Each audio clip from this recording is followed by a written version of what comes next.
अच्छी वीडियो बनाना।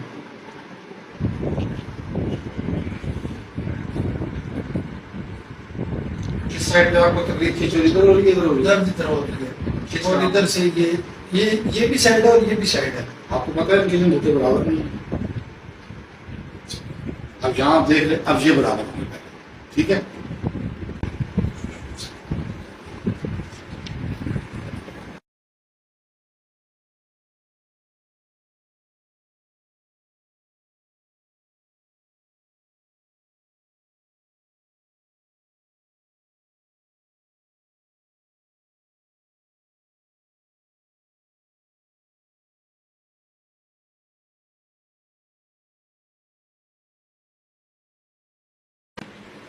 दांत की पोजीशन क्या है और देखते रहो जी?